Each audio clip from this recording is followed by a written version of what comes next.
चाची, एक रोटी और दे दो, बहुत भूख लगी है।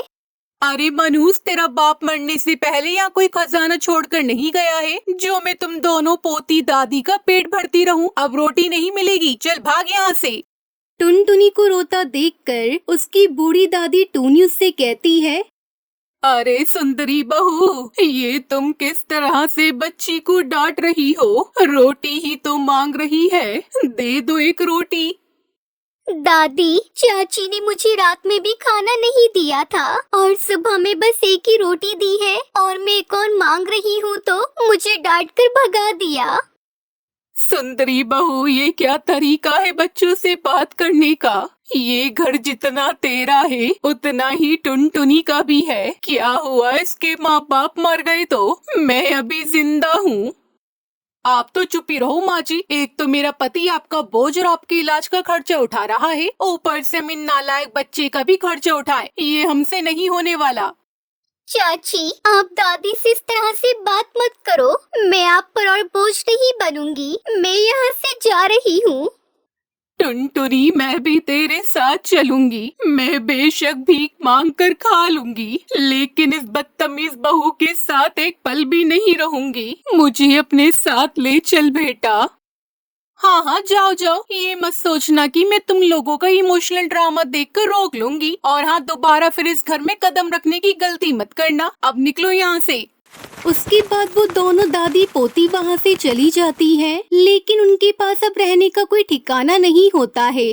वो लोग दूसरे गांव में जाकर एक खुले जमीन पर घास फूस इकट्ठा करके अपना छोटा सा घोंसला बनाती हैं और उसके अंदर रहने लगती हैं।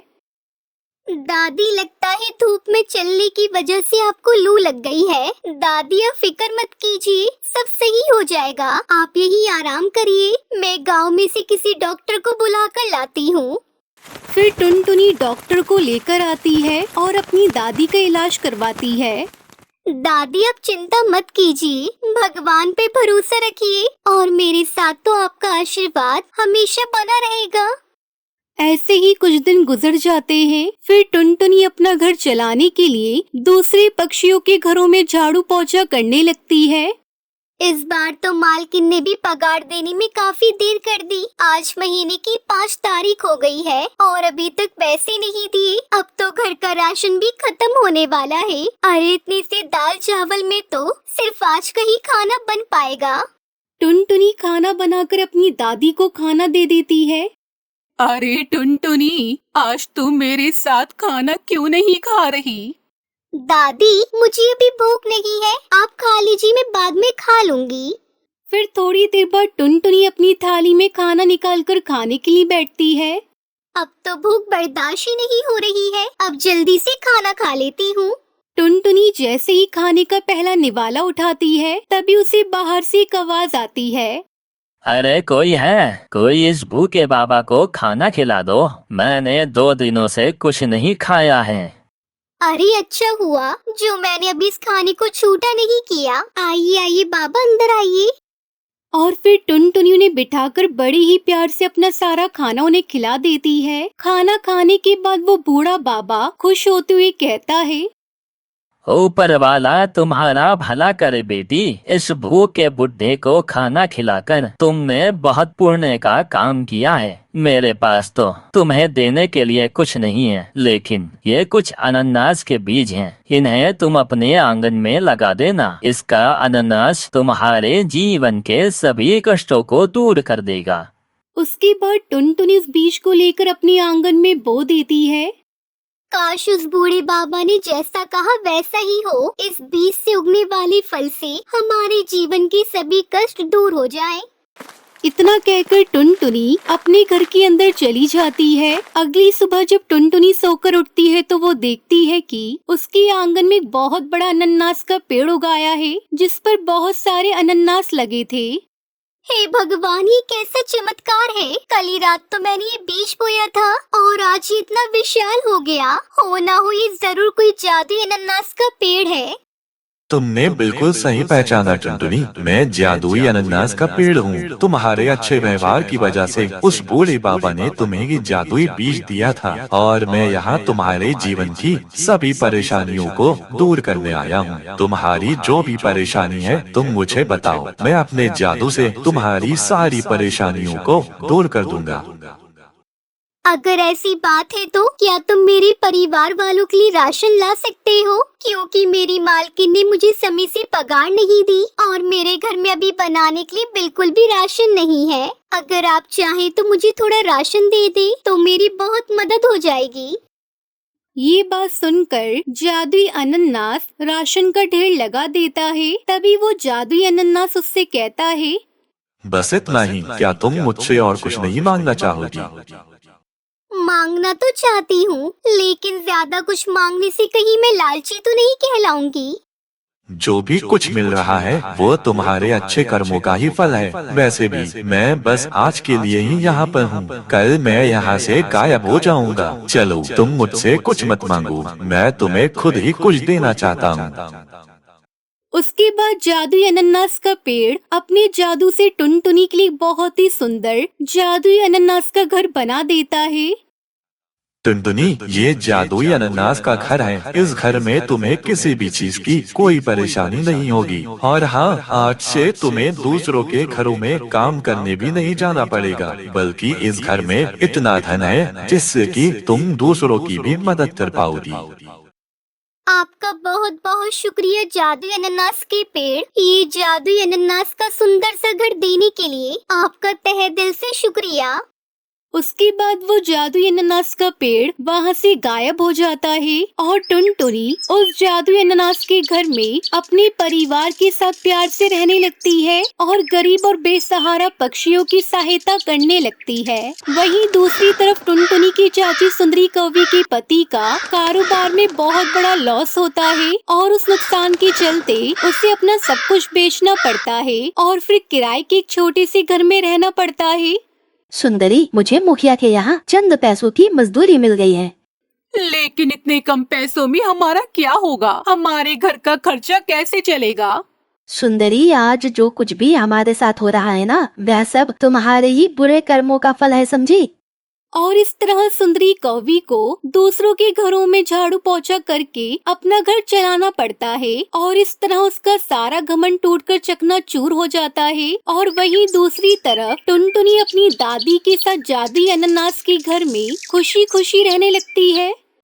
ढोलकपुर नाम के घने जंगल में एक पीपल के पेड़ पर टुनटुनी नाम की चिड़िया अपना घोंसला बनाकर रहती थी।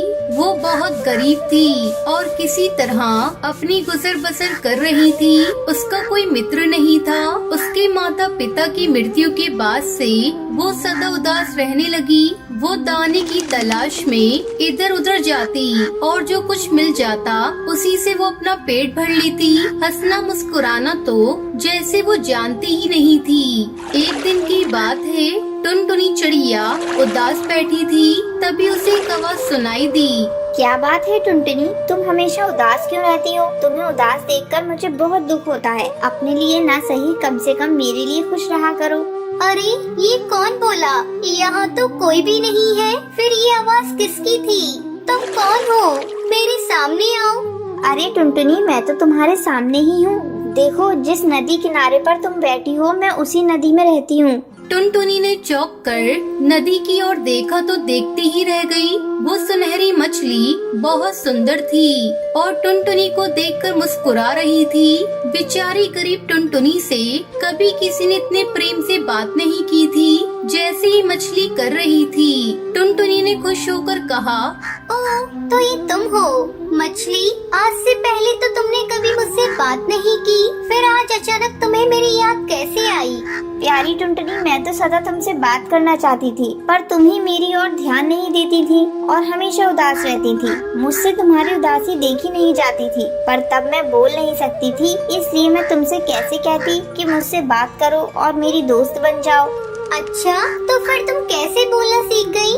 रोज रात को सभी मछलियाँ गहरी नींद में सो जाती हैं। तब एक जलपरी आती है और सभी मछलियों को प्रेम से लोरी गाकर सुलाती है। पर कल मैं तुम्हारे बारे में याद करके बहुत उदास थी, तो जलपरी ने मुझसे मेरी उदासी का कारण पूछा। मैंने कहा मैं टुनटुनी चिड़िया से दोस्ती करना चाहती हूँ, पर उसे मेरी बात सुनाई नहीं देती क्योंकि मुझे बोलना ही नहीं आता। बस फिर क्या, जलपरी ने मुझे आवाज दे दी ताकि मैं तुमसे ढेर सारी बातें कर सकूं। अरे वाह, जलपरी का धन्यवाद जो उन्होंने मुझे इतनी प्यारी दोस्त दी। मैं तुमसे वादा करती हूँ कि अब मैं कभी दुखी नहीं रहूंगी, हमेशा तुम्हारी तरह खिलखिलाया करूंगी। उस दिन से टुनटुनी को एक दोस्त मिल गई जिससे वो खूब बातें कर सकती थी। हमेशा उदास रहने वाली टुनटुनी चिड़िया अब खुशी से चहचहाया करती। टुनटुनी में आए ये बदलाव सभी पक्षियों ने देखा। एक दिन की बात है, टुनटुनी दाना ढूंढने जा रही थी कि कालू कौआ उसके पास आया। कालू ने आश्चर्य से कहा, अरे टुनटुनी, तुम तो पहले बहुत ही उदास और दुखी लग रही थी, फिर आखिर तुम्हें ऐसा क्या हो गया? तुम इतना चहकने लगी हो, क्या तुम्हें कोई खजाना मिल गया है? टुनटुनी ने हंसते हुए जवाब दिया, अरे नहीं कालू, मुझे तो खजाने से भी ज्यादा कीमती चीज मिल गई है। खजाने से भी कीमती चीज? वो क्या है? सच्चा दोस्त कालू, दोस्त खजाने से कई ज्यादा कीमती होता है और मुझे एक सच्ची दोस्त मिल गई है, इसलिए मैं खुशी से चहचहाया करती हूँ। इतना कहकर टुनटुनी चहचहाती हुई दाना ढूंढने उड़ गई। डाल पर बैठा कालू सोचने लगा कि इस गरीब टुनटुनी को ऐसा कौन सा दोस्त मिल गया जो खजाने से भी कीमती है। तभी वहाँ एक तोता आया। अरे भाई कालू, देखा तुमने आजकल टुनटुनी कितनी खुश रहती है। सदा आंसू बहाने वाली टुनटुनी अचानक खुशी से चहचहाने लगी। तुम्हें क्या लगता है? तुम्हें क्या बताया उसने? मुझसे बोली कि उसे खजाने से भी कीमती कोई दोस्त मिल गया है। हैं? खजाने से भी कीमती दोस्त? ये बात तो आज मैं पता लगा कर ही रहूँगा। उस शाम जब टुनटुनी दाना चुगकर वापस आई तो सीधी अपनी दोस्त सुनहरी मछली से बात करने गई। प्यारी मछली, तुम तो मेरे लिए बहुत लकी हो। जब से तुम मुझे मिली हो, मेरी आमदनी बढ़ गई है। आज मुझे मेरे काम के बदले बहुत से दाने मिले। ये दाने मैं बरसात के लिए जोड़ कर रख लूंगी ताकि बरसात होने पर मुझे खाने की कमी ना रहे। प्यारी टुनटुनी, लकी तो तुम हो मेरे लिए। तुमसे बात करके मेरा सुनहरा रंग और भी चटकीला हो जाता है। काश मैं चिड़िया होती और तुम्हारे साथ दूर दूर तक आकाश में उड़ते हुए रेस लगाती। हम दोनों साथ में दाना ढूंढने जाते। हाँ हाँ, तब तो बहुत मजा आता।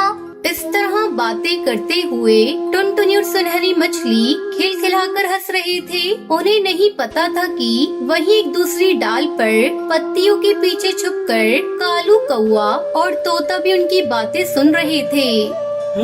तो ये है इसके खजाने से भी कीमती दोस्त। मुझे तो ये कहीं से भी कीमती नहीं लगता। तो यही है, तो इसी सुनहरी मछली से दोस्ती करके टुनटुनी इतना इतराती है। मैं देखता हूँ ये कितने दिनों तक चलता है। पता नहीं टुनटुनी से उन दोनों को क्या दुश्मनी थी जो वो दोनों ही उसे नुकसान पहुंचाने का अवसर ढूंढने लगे। एक दिन जब टुनटुनी चिड़िया दाना चुगने गई तो कालू और तोता दोनों नदी किनारे आए। प्यारी मछली, मुझसे भी बातें करो जैसे टुनटुनी से करती हो। पर मछली ने कालू कौवे की बात का कोई उत्तर ना दिया। लगता है मछली को तुम्हारी दोस्ती पसंद नहीं आई। अच्छा, तो तुम उससे बात करके क्यों नहीं देखते? शायद वो तुम्हारी दोस्ती पसंद कर ले। प्यारी मछली, मेरे खजाने से भी कीमती दोस्त, तुम कैसे हो? उन्होंने इंतजार किया पर नदी में से कोई आवाज नहीं आई। इस पर दोनों को बड़ा गुस्सा आया। अच्छा, तो ये घमंडी मछली सिर्फ टुनटुनी को अपना दोस्त मानती है, इसलिए हमसे बात नहीं कर रही है। ये शायद सही कहते हो कालू भाई, ये मछली भी टुनटुनी की तरह घमंडी है। इसे मजा चखाया जाए। इतना कहकर कालू कौवे ने नदी में एक जाल फेंका। फिर क्या था, उस जाल में वो सुनहरी मछली फंस गई। कालू कौवा और तोता दोनों मिलकर सुनहरी मछली को चोंच मारने लगे और उसे बुरी तरह घायल छोड़कर वहाँ से चले गए। शाम को जब टुनटुनी चिड़िया दाना चुगकर आई तो सीधी अपनी दोस्त सुनहरी मछली से मिलने गई। पर सुनहरी पानी से बाहर पड़ी थी और करहा रही थी। सुनहरी, मेरी प्यारी दोस्त, ये क्या हुआ तुम्हें? टुनटुनी, तुम्हारे जाने के बाद तोता और कालू कौआ आए थे। वो मुझसे दोस्ती करना चाहते थे, पर मैं उनसे दोस्ती नहीं करना चाहती थी, इसलिए गुस्सा होकर उन्होंने मेरा ये हाल कर दिया। आखिर हमने उन दोनों को क्या बिगाड़ा था कि उन्होंने तुम्हारे साथ ऐसा किया? टुनटुनी तुम बहुत भोली हो, इतना भी नहीं समझती हो। जो लोग बुरे होते हैं उन्हें बुराई करने के लिए किसी कारण की आवश्यकता नहीं होती, वो बस बुराई करने का बहाना ढूंढते हैं। मैं जानती हूँ कि जंगल में कोई भी पक्षी तुम्हारे जैसा सुंदर और अच्छे दिल वाला नहीं है, इसलिए मैंने सबको छोड़कर तुम्हें अपना दोस्त बनाया, पर हमारा साथ बस यहीं तक था। नहीं, ऐसा मत कहो। अगर तुम मर गई तो मैं फिर अकेली रह जाऊंगी, मैं फिर और दुखी हो जाऊंगी। क्या तुम मुझे दुखी देखना चाहती हो? हाँ बोलो। टुनटुनी ने रोते हुए सुनहरी मछली से पूछा, पर सुनहरी जा चुकी थी। टुनटुनी बहुत देर तक रोती रही। रात घिर आई, पर टुनटुनी अपने घोंसले में नहीं गई। तभी कुछ देर बाद नदी से प्रकाश निकला और सुनहरी मछली पर पड़ा। रोशनी इतनी तेज थी कि टुनटुनी ने अपनी आंखें बंद कर ली, और जब खोली तो उसके सामने एक सुंदर चिड़िया खड़ी थी। अरे ये क्या? तुम कौन हो? क्या हुआ टुनटुनी, तुमने मुझे नहीं पहचाना? मैं तुम्हारी दोस्त सुनहरी हूँ। जलपरी ने मुझे जीवन दान दिया है, उसने मुझे भी तुम्हारी तरह पंख दे दिए, और अब मैं तुम्हारे साथ आकाश में दूर दूर तक उड़ सकूंगी और दाना चुनने जा सकूंगी। ये देखकर टुनटुनी चिड़िया बहुत खुश हुई। अब दोनों खुशी खुशी साथ रहने लगी।